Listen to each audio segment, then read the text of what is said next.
Génesis capítulo 6, versículo 1 en adelante dice de la siguiente manera la bendita palabra de Dios en Reina Valera 1960.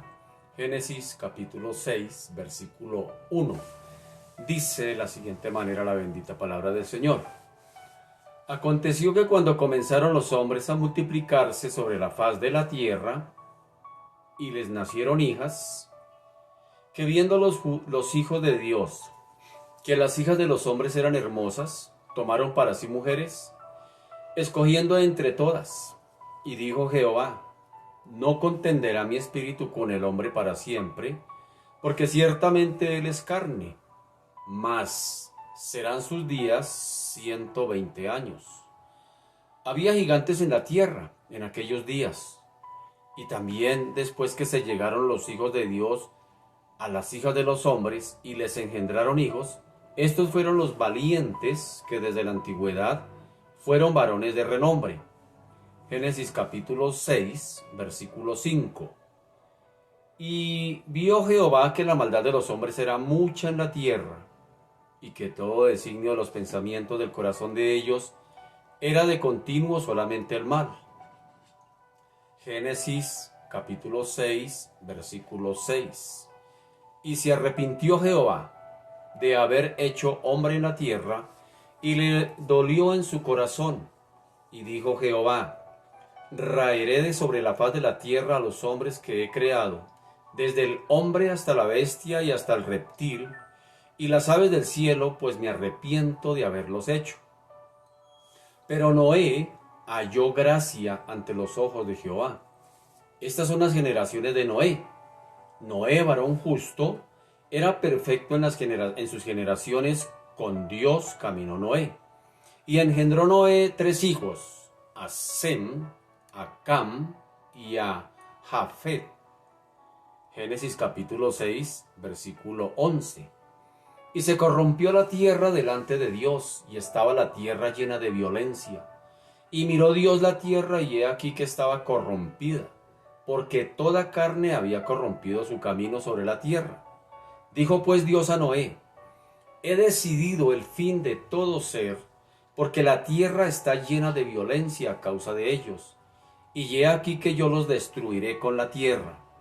Hazte un arca de madera de gofer, harás aposentos en el arca, y la calafatearás con brea por dentro y por fuera, y de esta manera la harás: de 300 codos la longitud del arca, de 50 codos su anchura y de 30 codos su altura. Una ventana harás al arca, y la acabarás a 1 codo de elevación por la parte de arriba. Y pondrás la puerta del arca a su lado, y le harás piso bajo, segundo y tercero. Y he aquí que yo traigo un diluvio de agua sobre la tierra, para destruir toda carne en que haya espíritu de vida debajo del cielo. Todo lo que hay en la tierra morirá. Génesis capítulo 6, versículo 18. Mas estableceré mi pacto contigo, y entrarás en el arca tú, tus hijos, tu mujer, y las mujeres de tus hijos contigo. Y de todo lo que vive, de toda carne, 2 de cada especie meterás en el arca, para que tengan vida contigo, macho y hembra serán. De las aves, según su especie, y de las bestias, según su especie, de todo reptil de la tierra, según su especie, 2 de cada especie entrarán contigo para que tengan vida. Y toma contigo de todo alimento que se come, y almacénalo, y servirá de sustento para ti y para todos ellos. Y lo hizo así Noé, hizo conforme a todo lo que Dios le mandó. Génesis Bereshit, capítulo 6, versículo 1 al 22. Buenas noches, tengan todos ustedes, sean muy bienvenidos en esta hora de la noche de hoy lunes, a las 7 de la noche. Recuerde la cita, Escuela Bíblica en Casa. Estamos haciendo el estudio sistemático del primer libro de la Biblia, el Bereshit. Es una palabra en hebreo que significa comienzo, inicio, nacimiento, origen.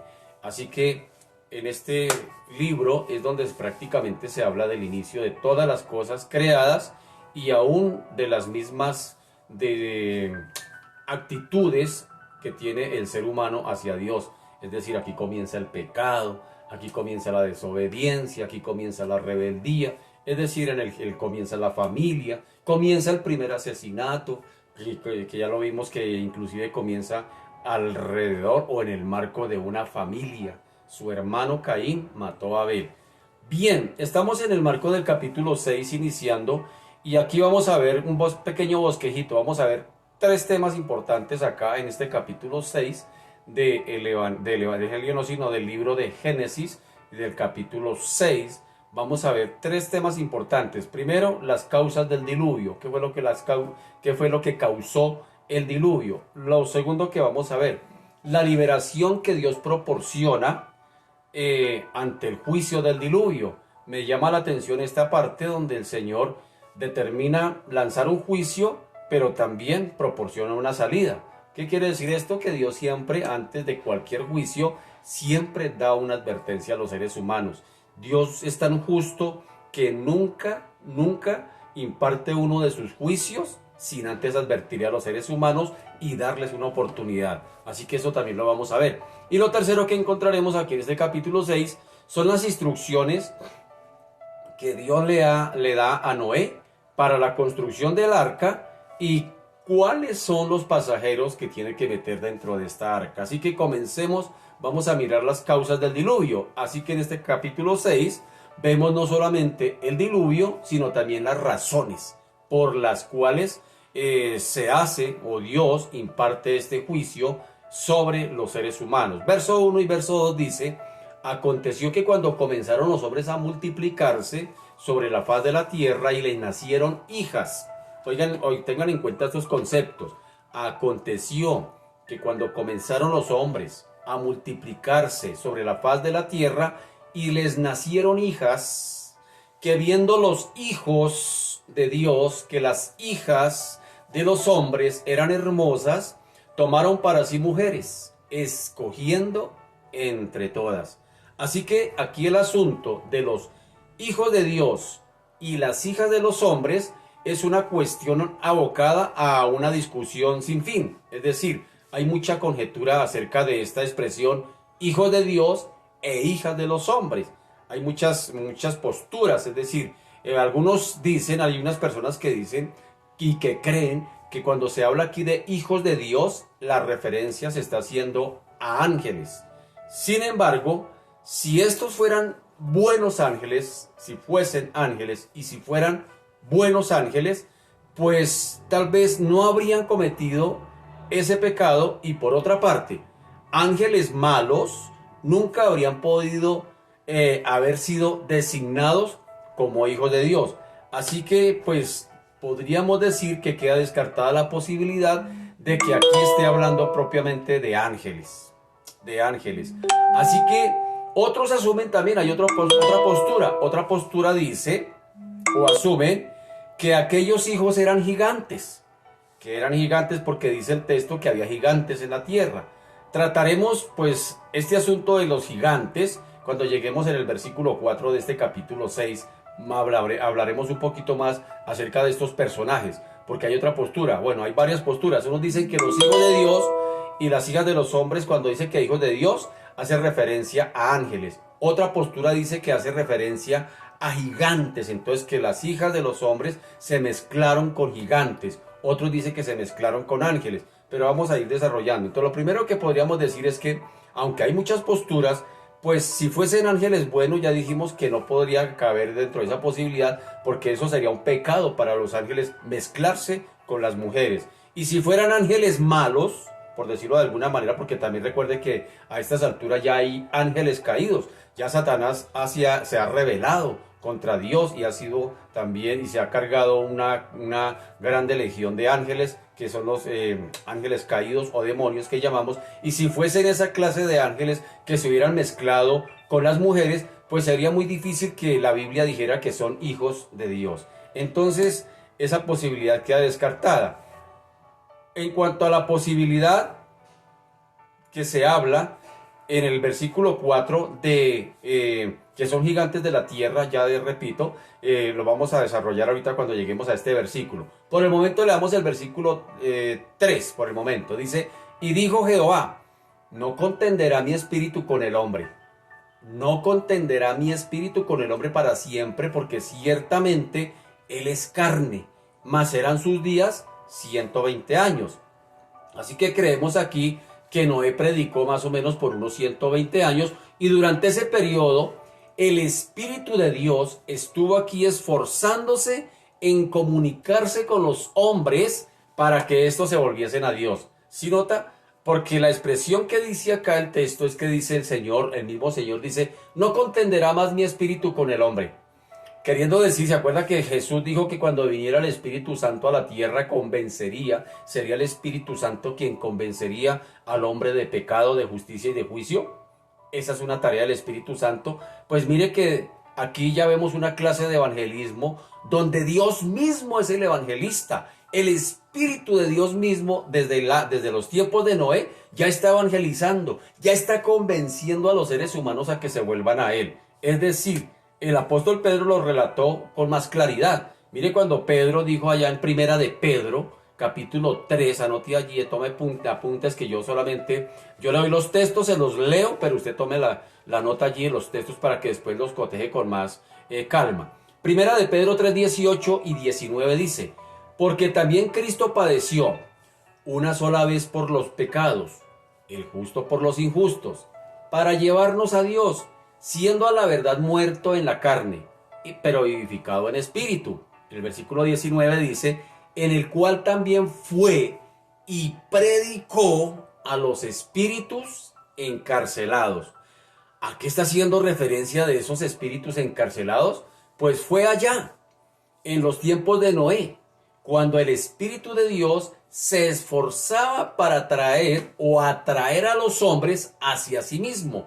Es decir, les estaba convenciendo allí, les estaba atrayendo hacia sí mismo, el Espíritu mismo de Dios estaba esforzándose allí por atraer a los seres humanos. Venía un diluvio, venía un juicio, pero Dios antes de eso está tratando allí de convencer a los seres humanos de que se vuelvan a él, pero ellos no querían volverse a Él. Así que estos espíritus que está hablando aquí Pedro cuando dice en el cual también fue y predicó a los espíritus encarcelados, pues estos espíritus estaban en prisión cuando Pedro escribió. Pero a ellos se les predicó en los días de Noé. ¿Sí nota cuántos años habrá entre los días de Noé hasta el tiempo del apóstol Pedro cuando escribe esta carta? ¿Y cómo lo sabemos que esos eran los espíritus encarcelados o que esos espíritus encarcelados que estaba hablando el apóstol Pedro eran los que estaban allá en el tiempo de Noé y el Señor mismo les estaba tratando de convencer con su espíritu? ¿Cómo lo sabemos? Pues a renglón seguido en el versículo 20 del mismo capítulo primera de Pedro 3 dice allí de la siguiente manera, dice, los que en otro tiempo desobedecieron, cuando una vez esperaba la paciencia de Dios en los días de Noé. ¿Sí lo nota? En los días de Noé, mientras se preparaba el arca, en la cual pocas personas, es decir, 8, fueron salvadas por agua. Así que, ¿cuándo fueron ellos desobedientes? ¿Cuándo esas personas fueron desobedientes? Pues el texto nos dice que fue en aquel tiempo. En cuanto a la paciencia de Dios, cuando Dios pacientemente les invitaba a que se volvieran a Él porque Dios estaba dispuesto a venir con un juicio sobre esta tierra. Y sin embargo Dios los está tratando de convencer, les está llamando a que se vuelvan a Él, pero ellos no quieren. Por eso en el versículo 3 de Génesis dice, dijo Jehová, no contenderá más mi espíritu. No contenderá mi espíritu con el hombre para siempre, porque ciertamente él es carne, mas serán sus días 120 años. Si nota, es decir, el Señor mismo dice ya definitivamente esto los voy a dejar porque estos no quieren volverse a mí, no se quieren volver a mí. Entonces ahora sí entramos al versículo 4, cuando habla de los gigantes, que dice que se casaron con las hijas de los hijos de los hombres. según dice una de las posturas. Eso dice una postura, pero vamos a ver, vamos a mirarlo a ver qué tan cierto es, o quiénes eran esos gigantes. Pues vamos a mirar en el versículo 4 de Génesis, capítulo 6, dice de la siguiente manera: había gigantes en la tierra. Oigan los conceptos. Había gigantes en la tierra en aquellos días. Y también después que se llegaron los hijos de Dios a las hijas de los hombres, y les engendraron hijos. Estos fueron los valientes que desde la antigüedad fueron varones de renombre. Así que aquí hay que mirar con mucho detalle este texto, porque dice: había gigantes en la tierra en aquellos días. Y también después de que se llegaron los hijos de Dios a las hijas de los hombres. Aquí no está hablando de que fueron los gigantes que se llegaron a las hijas de Dios. Note por la expresión y, porque dice: había gigantes en la tierra en aquellos días. Y también, ¿sí nota? Y también después que se llegaron los hijos de Dios a las hijas de los hombres y les engendraron hijos.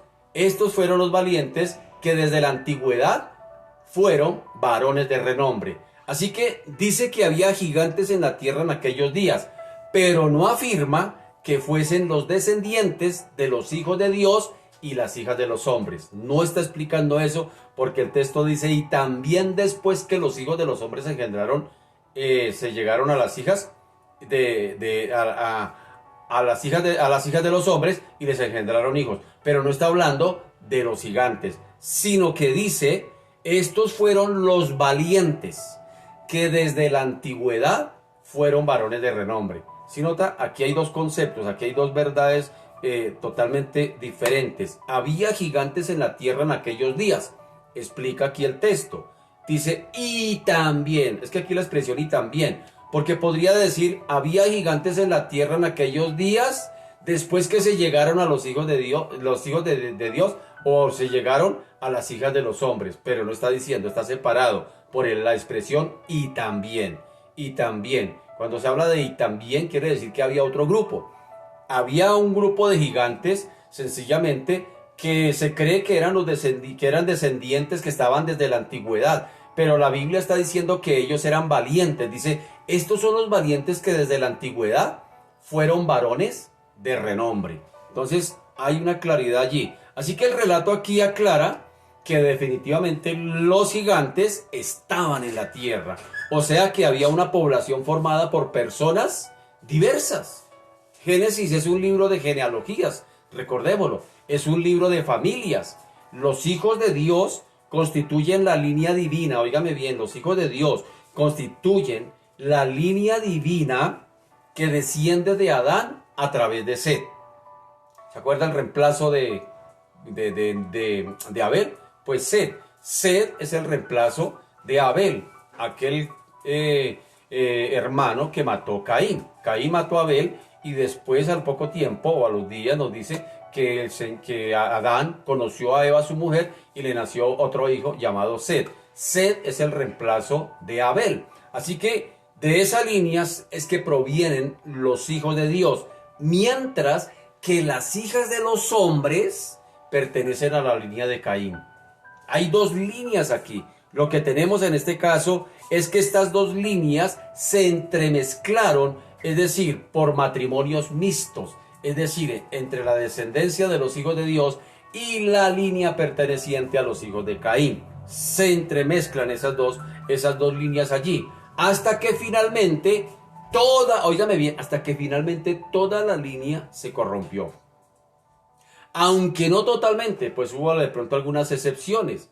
Y aunque muchos buenos comentaristas de la Biblia, muy buenos comentaristas, adoptan el punto de vista opuesto, es decir, de que los hijos de Dios son realmente ángeles, se trata de una cuestión de interpretación de algunos hechos, que no deberían definitivamente distanciarnos los unos de los otros, ya que pues esto no afectaría pues las creencias básicas de la Biblia. Es decir, el fin es lo de menos.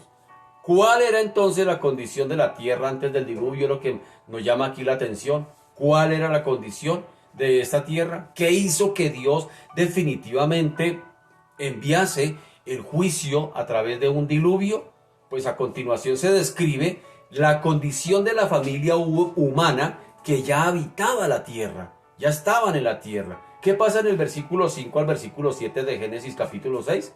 Pues dice, y vio Jehová que la maldad de los hombres era mucha, mucha en la tierra, y que todo designio de los pensamientos del corazón de ellos era de continuo solamente el mal. ¿Cómo dice? Solamente el mal. Y se arrepintió Jehová de haber hecho hombre en la tierra, y le dolió en su corazón. Y dijo Jehová, raeré de sobre la faz de la tierra a los hombres que he creado, desde el hombre hasta la bestia, y hasta el reptil, y hasta las aves del cielo, pues me arrepiento de haberlos hecho. ¿Qué le dolió al Señor? ¿Qué fue lo que le dolió al Señor? Pues la corrupción del ser humano. Le dolió al Señor. Mire que el Señor se duele. ¿Se acuerdan cuando Jesús llora sobre la tumba de Lázaro? No está llorando por su amigo Lázaro porque al fin lo iba a resucitar. Él lo iba a resucitar. ¿Para qué llorar por la tumba de Lázaro si finalmente lo iba a resucitar?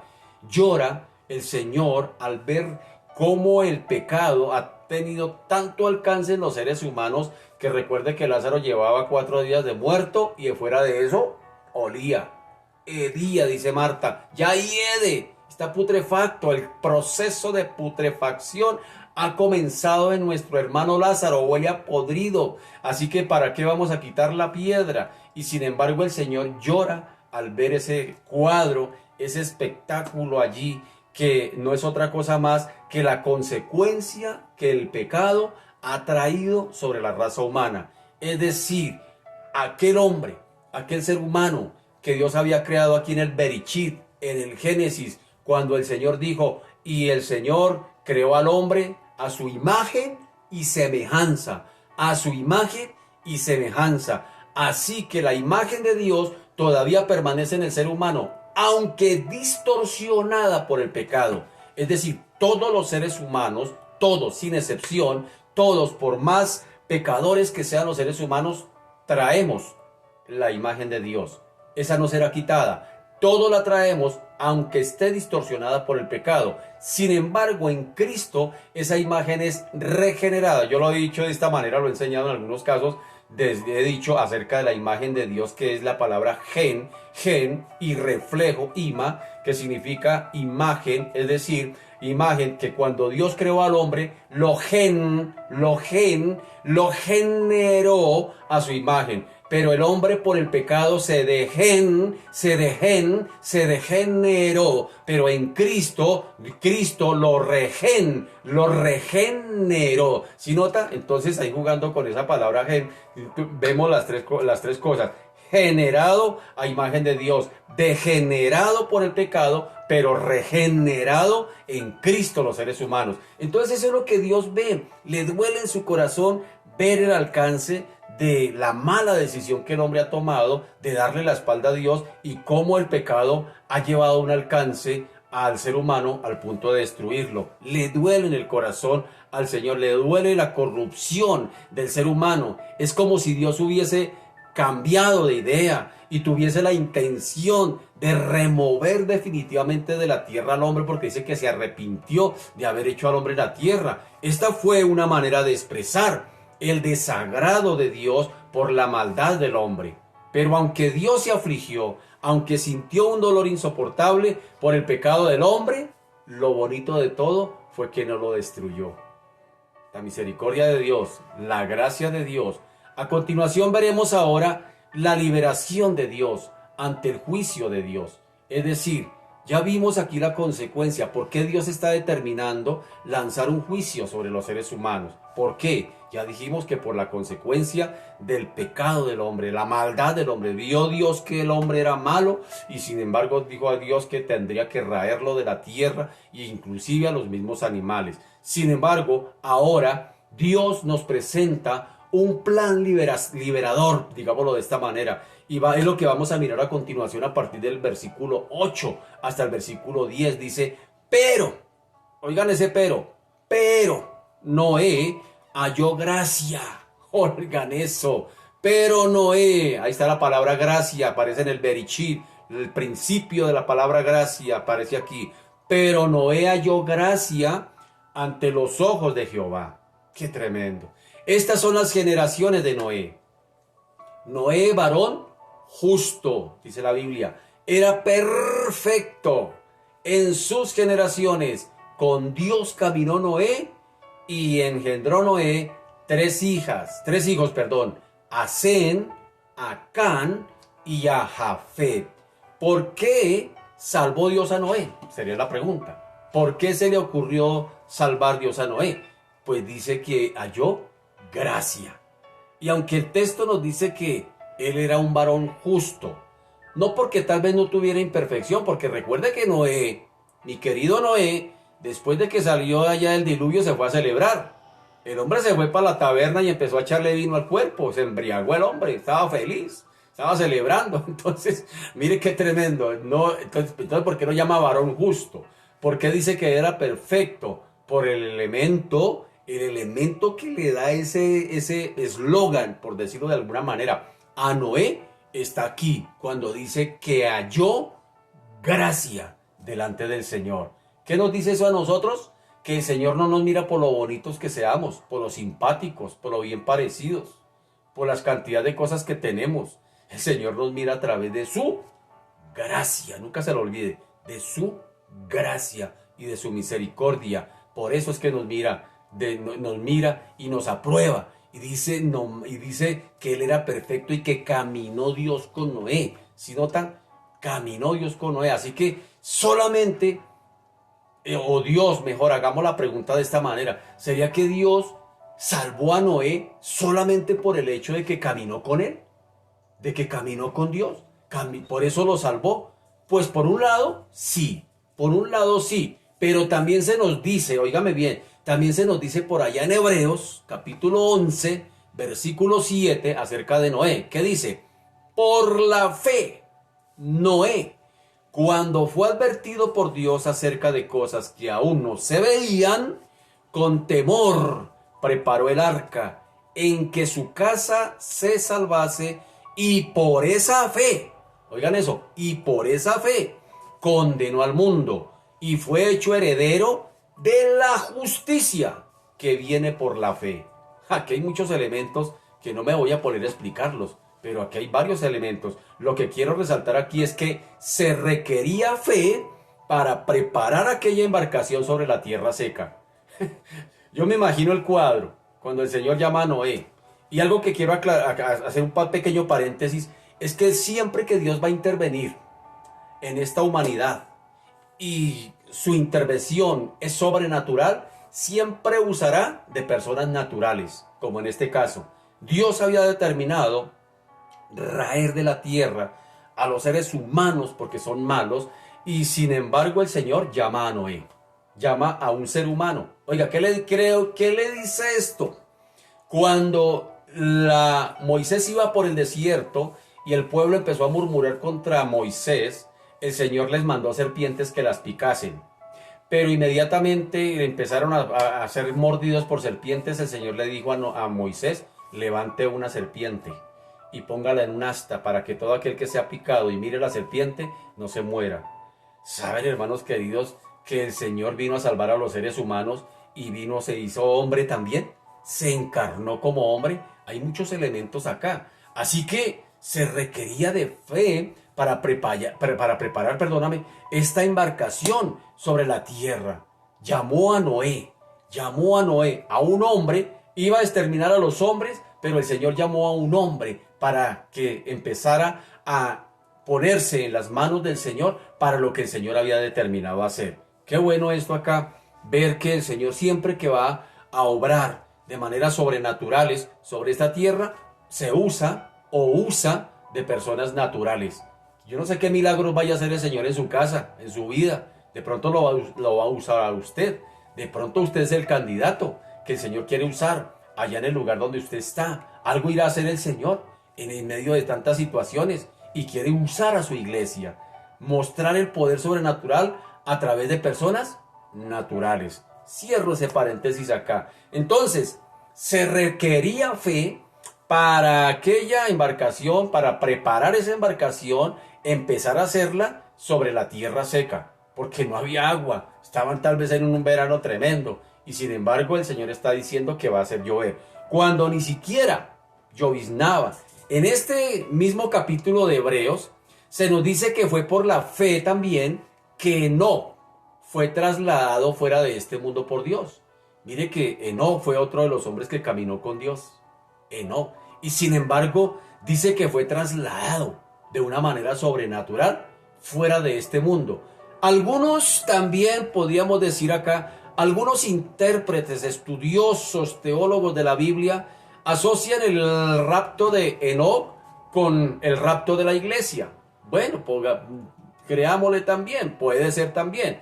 Así que cuando la iglesia sea removida de este mundo, todo creyente pues participará de esa experiencia, porque tal como Dios lo prometió, esa experiencia es para todos los creyentes, incluso para los más débiles en la fe, porque el Señor dijo, si tuvieres fe solamente como un granito de mostaza. Y esa reunión de la iglesia con su Señor pues tendrá lugar, porque Dios, que siempre ha extendido su misericordia, la demostrará una vez más en aquel día. Es decir, tal vez nos preguntemos, ¿por qué envió Dios el diluvio? Sería una pregunta. ¿Por qué?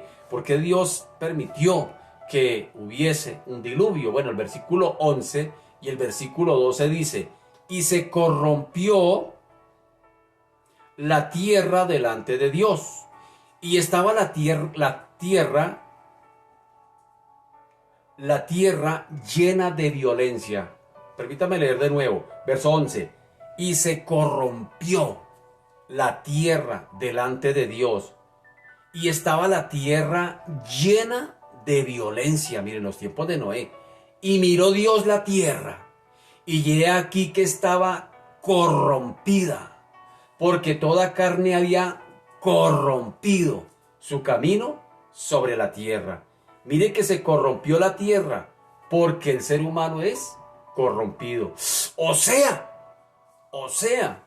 que el pecado del ser humano también afectó a la tierra. Todo lo que vemos hoy en nuestro mundo, en la misma tierra, en el clima, en todas las situaciones, temblores, tsunamis, todo lo que vemos, devastaciones, incendios forestales, todo lo que se ve en nuestro planeta, no es otra cosa más que consecuencia de la corrupción. El Señor está hablando de una palabra, corrupción. Se corrompió el corazón humano y como consecuencia también trajo corrupción aún a la tierra. Por allá, Pablo dice en los Romanos que la tierra está gimiendo, como con dolores de parto, esperando también. Sabe que no solamente la iglesia está esperando está esperando el rapto de la iglesia, la tierra también está esperando que el Señor vuelva, porque también la tierra va a, digamos, a ser receptora del cambio transformador que traerá el Señor cuando venga. No solamente esto corruptible, cuando Pablo dice, y lo incorruptible se vestirá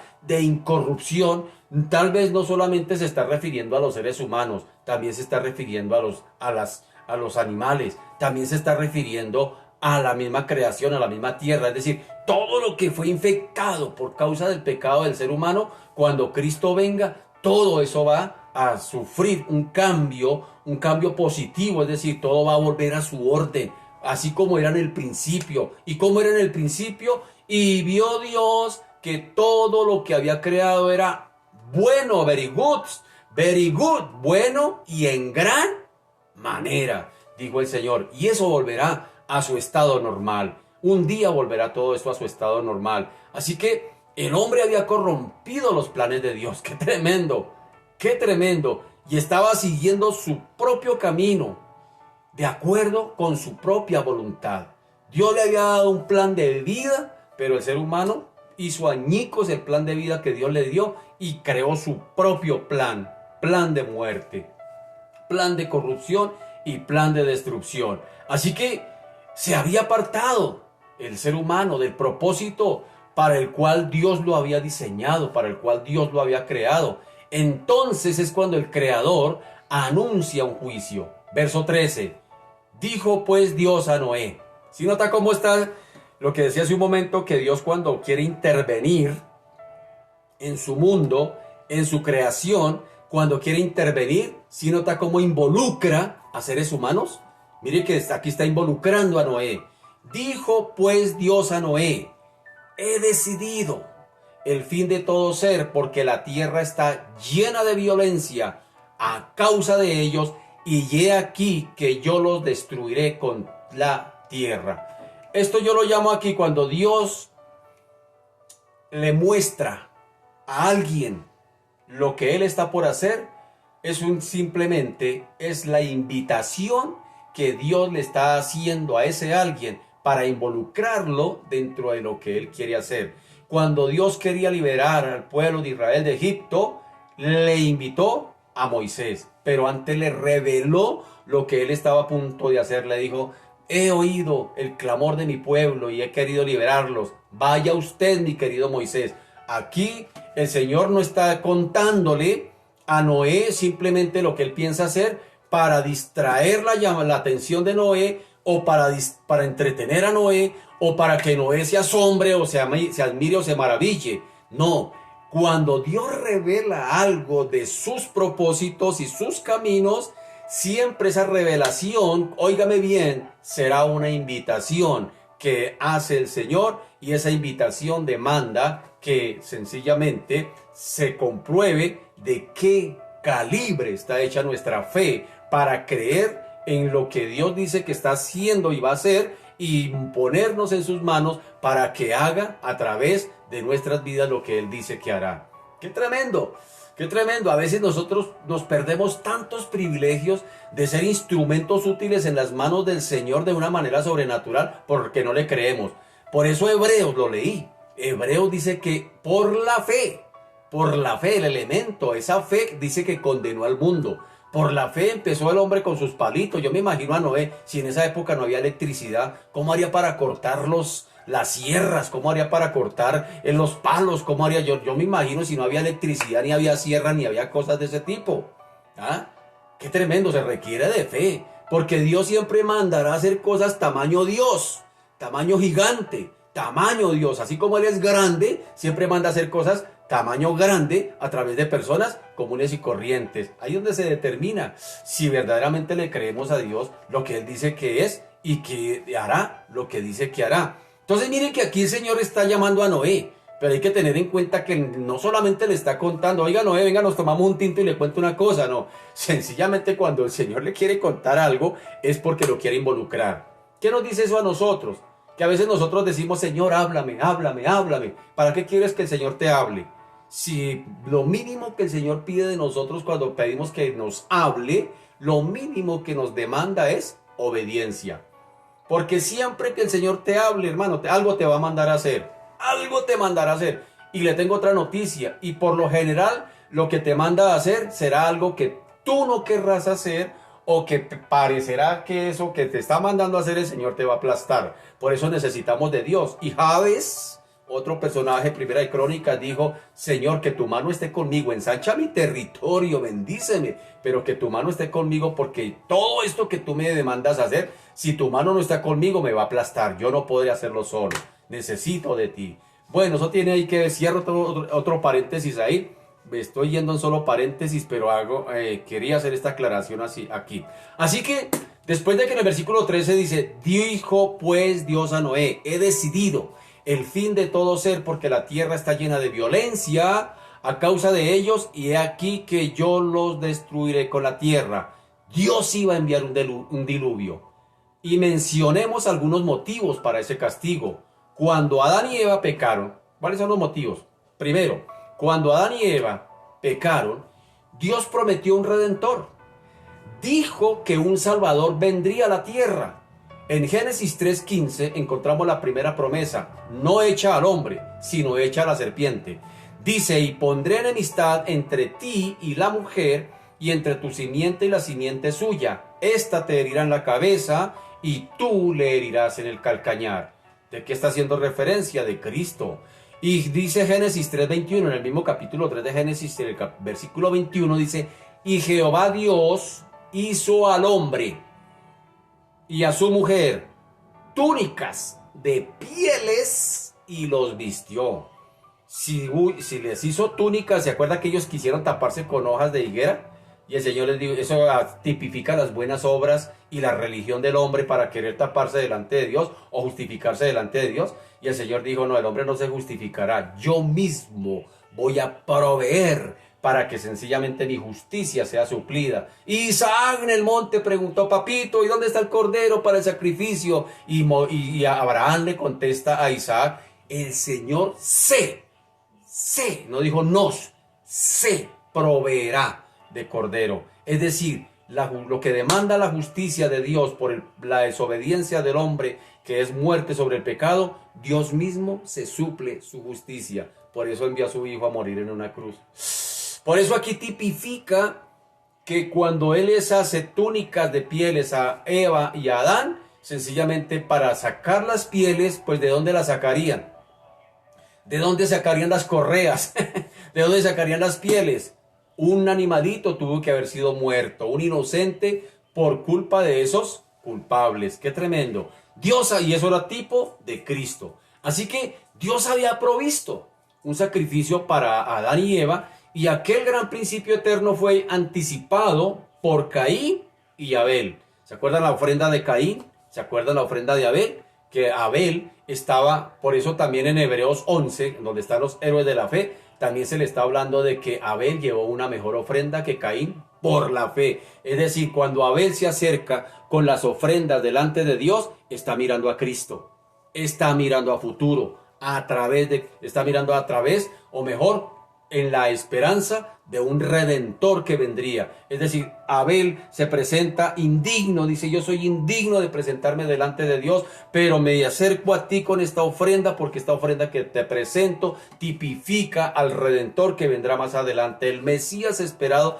tipificando a Cristo. Y por eso es que al Señor le agrada más la ofrenda de Abel que la de Caín, porque la de Caín estaba tipificando las buenas obras, las buenas intenciones de los seres humanos para querer justificarse delante de Dios. Así que estos jóvenes, Caín y Abel, pues representan dos grandes sistemas, dos clases de personas.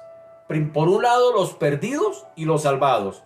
Por otro lado, los que se consideran justos como Caín y los de espíritu quebrantado como Abel.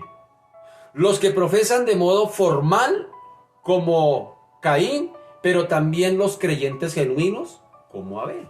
Entonces, ¿sí nota? Así que estas dos categorías estaban presentes ya en la raza humana en aquel tiempo. ¿Sí nota? Ya desde el principio. Sin embargo, el hombre se alejó aún más y más y más de la gracia y la misericordia de Dios. Ahora, por otra parte, vemos que los patriarcas habían vivido una vida tan larga que, por ejemplo, Adán y Matusalén llenaron el periodo entre la creación o desde la creación hasta el diluvio. Esos dos personajes nomás llenaron toda esa cantidad de años.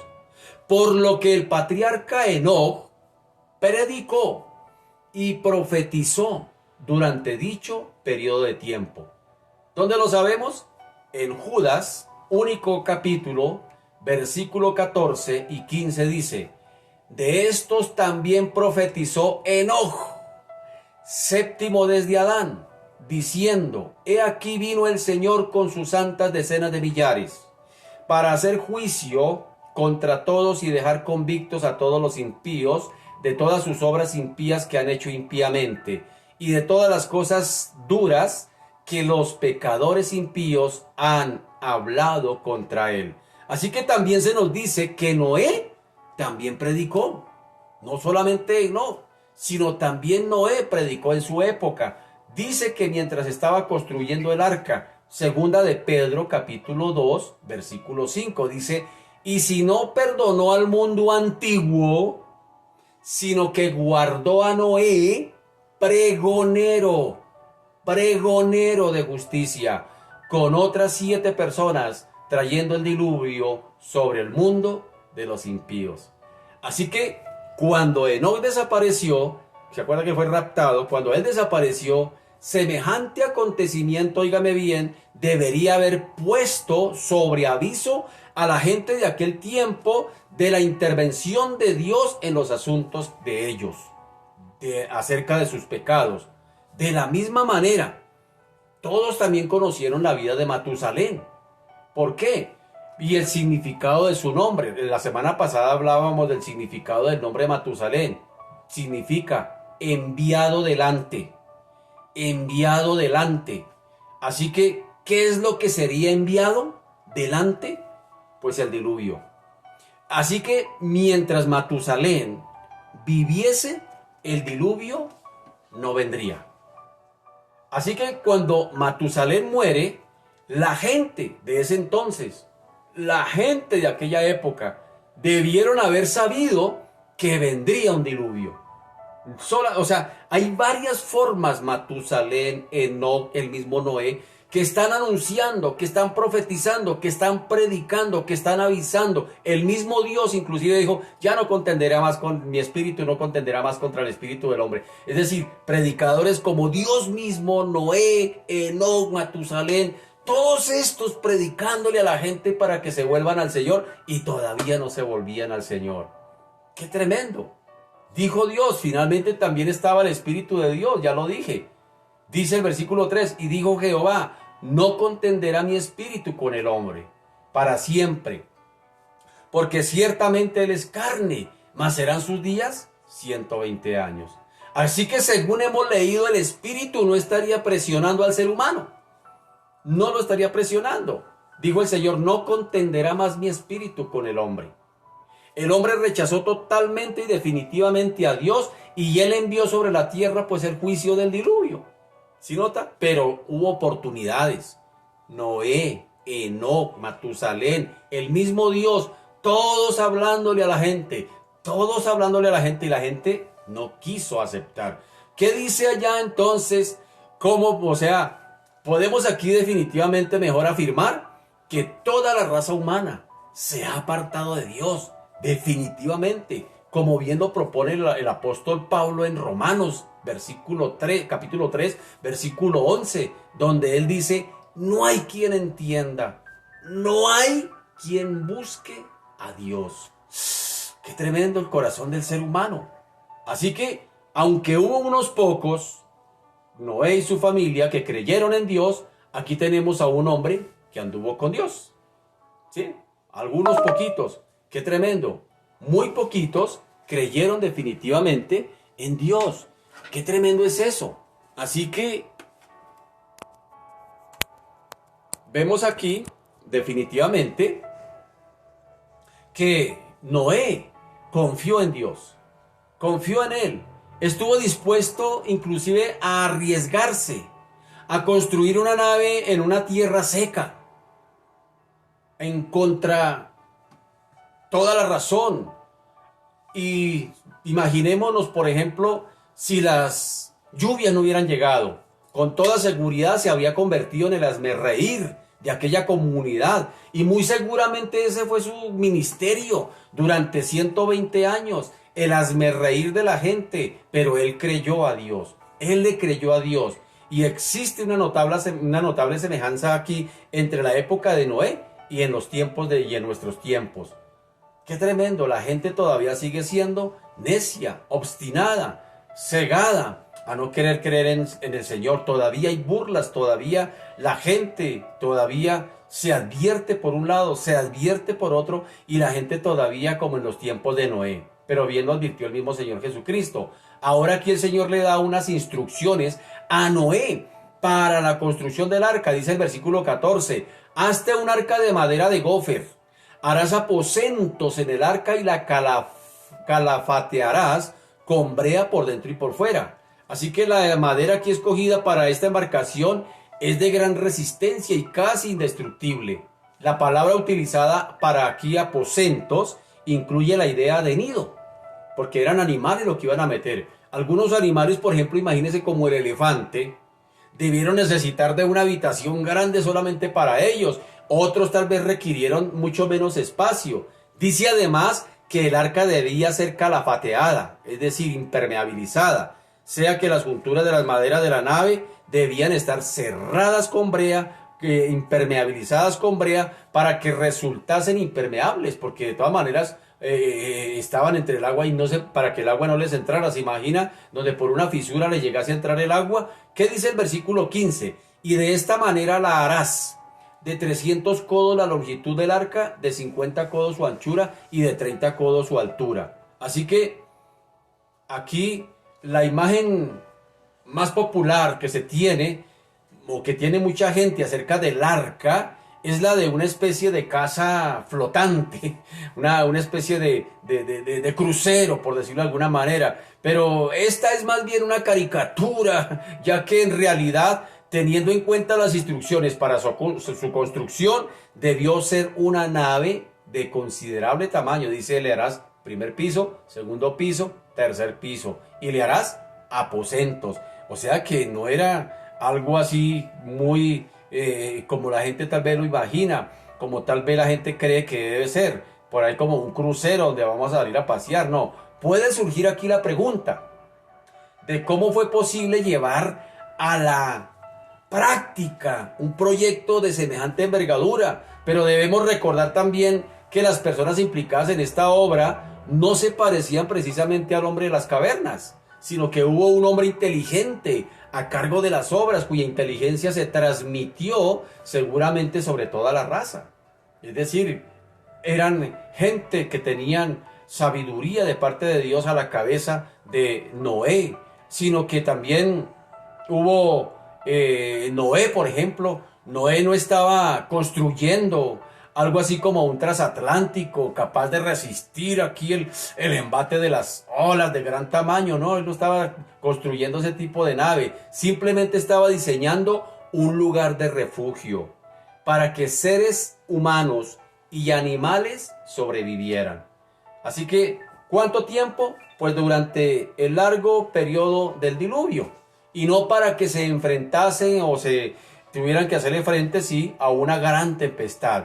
Así que dicha nave carecía de mucho de lo que nosotros encontraríamos hoy. Es una nave que nosotros pensamos, lo dije hace un momento, asimilamos que es tal vez un crucero, una nave moderna, tal vez inclusive un submarino para guardarlos allí y protegerlos. No, no era esa clase de nave que había creado, se le había mostrado a Noé que tendría que construir, sino que más bien lo importante era que ofreciese más espacio libre que comodidades. Es decir, que hubiese más espacio que aún comodidades, que aún ser confortable. Simplemente yo me imagino el cuadro allí. Y en el versículo 16 dice que una ventana harás al arca y la acabarás a un codo de elevación por la parte de arriba, y pondrás la puerta del arca a su lado y le harás piso bajo, segundo y tercero. Si nota versículo 16.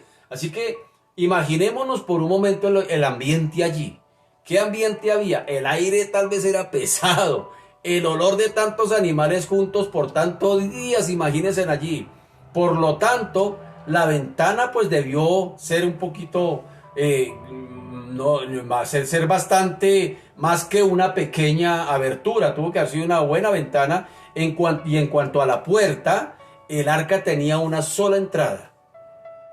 Es un detalle importante aquí que anotar cuando habla de una sola puerta. ¿Qué nos recuerdan estas palabras del arca, que era una sola puerta? Pues nos recuerdan las palabras de Jesús cuando dijo: yo soy el único camino, yo soy el camino. Y dijo: yo soy la puerta de las ovejas. ¿Sí nota? Es la única puerta. Él es realmente como la puerta del arca. Recuerde que todo lo que pasa en el Antiguo Testamento es tipo de Cristo. Y en este caso el arca también es tipo de Cristo. Tipo de Cristo. Así que llegamos entonces al pasaje en que se anuncia el juicio sobre la tierra. Es decir, sobre los seres humanos, los animales y las aves. Versículo 17 dice: y he aquí que yo traigo un diluvio de aguas sobre la tierra para destruir toda carne en que haya espíritu de vida debajo del cielo. Todo lo que hay en la tierra, dice el texto, que morirá. Y a continuación, después de este juicio, lanza las instrucciones relacionadas con los pasajeros del arca.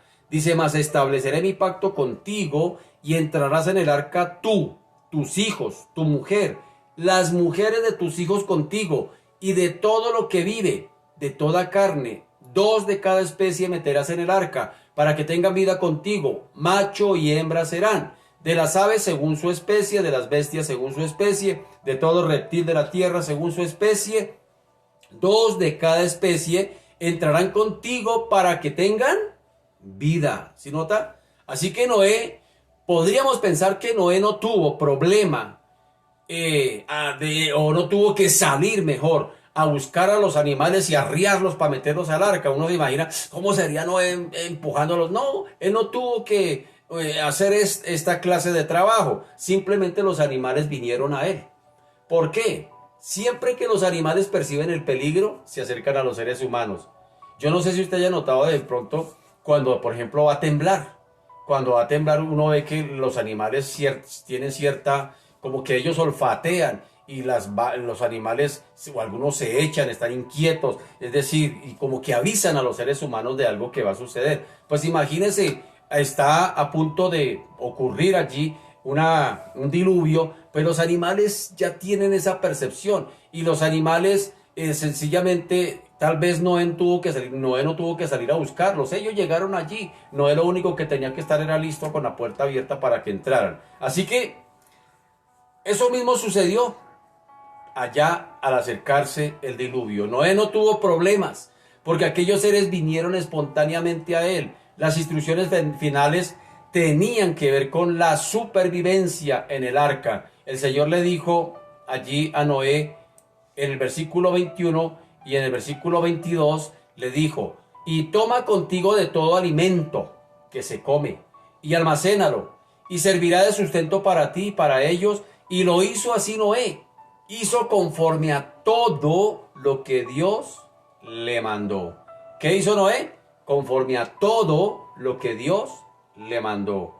Habrá sido necesario almacenar una gran cantidad de heno para los animales, para alimentar a tantos. Algunos han asumido, por ejemplo, que ciertos animales debieron requerir de carne para alimentarse. Entonces algunos podrían llegar a la conjetura de decir, entonces hubo animales que se comieron entre sí, porque se alimentan de carne. Pero esto no fue necesario. Esto no fue necesario. ¿Por qué? Aparentemente hasta el momento del diluvio, óigame bien, hasta el momento del diluvio, tanto el hombre como los animales no eran carnívoros. No eran carnívoros. Y fuera de eso, Isaías nos habla una profecía acerca del milenio, sí, cuando todo volverá a su calma. Hoy en día se ve como los animales por la supervivencia se matan unos con otros. Es decir, el más fuerte se aprovecha del más débil para alimentarse. Pero cuando llegue el momento en que la tierra vuelva a organizarse, cuando el Señor vuelva a quitar esto corruptible y lo vista de incorrupción, los animales también van a sufrir ese cambio, por decirlo de alguna manera. ¿Cómo lo sabemos? Isaías lo profetizó esto que vendrá para el milenio, hablando de los animales. Isaías 11, capítulo 11, versículo 6, y con esto termino, 11, 6, 7 dice: morará el lobo con el cordero, oiga, y el leopardo con el cabrito, se acostará. El becerro y el león y la bestia doméstica andarán juntos, y un niño los pastoreará. La vaca y la osa pacerán. Sus crías se echarán juntas, y el león como el buey comerá paja. ¿Sí nota? Es decir, en el tiempo del milenio, todo va a volver a su estado normal. Volverá a ver, y el Señor tal vez volverá a decir: y vio Dios que era bueno, y bueno en gran manera. Así que todo lo que está pasando aquí en el arca no es simplemente que un retrato de lo que está pasando en el día de hoy. Lo mismo, se proclama el evangelio, se anuncia que viene un juicio, la gente se burla, la gente se ríe, pero también se habla de que llegará un momento en que todo volverá a su normalidad. Que Dios nos ayude a estar preparados para cuando lleguen esos momentos podamos disfrutarlos junto con el Señor. Que el Señor nos ayude. Padre, Te damos gracias en esta noche, bendecimos tu nombre. Te damos a ti la gloria, Señor. Gracias, Padre amado, porque algo que podremos aprender de esta capítulo 6 del Génesis es que, bendito Señor, tú no traes un juicio sin antes traer una advertencia. Y aquí, Señor, al grosso modo, logramos ver 4 fuentes de advertencia. Una eras tú mismo, a través de tu espíritu, hablándole al ser humano. Otra era el mismo Noé. Otra era Enoc y otra era Matusalén. Señor, 4 fuentes vi así a grandes rasgos, Padre amado, de advertencia para los seres humanos para que, Señor, se arrepintieran y no quisieron. Por eso dice que vino el diluvio y se lo llevó a todos. El arca es tipo de Cristo, como también, bendito Señor Dios de la gloria, el diluvio son tipo de los juicios que vendrán, Padre amado. Pero también, Señor Dios de la gloria, la familia de Noé es tipo, Señor, de todos aquellos que hemos creído en Cristo y que somos salvos, y que nos espera un futuro glorioso. Un día todo volverá a su estado normal, Padre amado. Esa es la esperanza que tenemos, bendito Señor. Miramos no solamente hacia atrás, para, Señor Dios de la gloria, recordarnos, pero también miramos hacia adelante, Señor, con una esperanza gloriosa de que un día, Señor, todo volverá a su normalidad, de que lo corruptible, como bien dijo el Señor que vio que era el hombre corrompido y que la había corrompido la tierra, esto corruptible, un día, Señor, se vestirá de incorrupción, para estar contigo una vez y para siempre. Señor, te damos la gloria a ti y pedimos, Señor, que nos ayudes cada vez más a estar preparados, Señor. Que cada vez más, Dios de la gloria, procuremos una vida en santidad, pero que también cada vez más proclamemos tu mensaje de salvación, como lo hizo Noé, a pesar de las luchas, a pesar de las dificultades, a pesar de las burlas, a pesar de todo lo que sucedió con aquellos que proclamaron tu nombre. Inclusive tú mismo dijiste, ya no voy a contender más,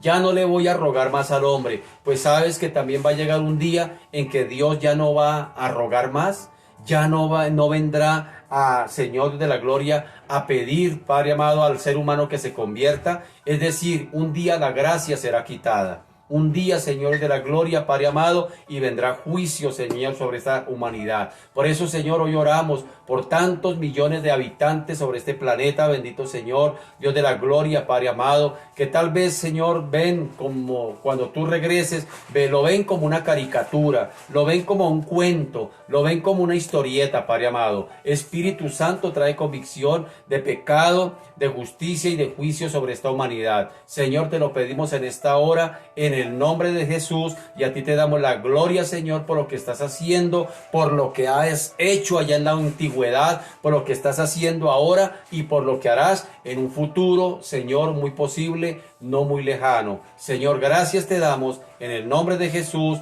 y a ti sea la gloria, Señor. Amén y amén. Mis amados, muchas gracias por su fina sintonía. Que pasen una feliz noche, feliz descanso, mis amados. Buena noche. Muchas bendiciones, mis amados. Chao. Bendiciones.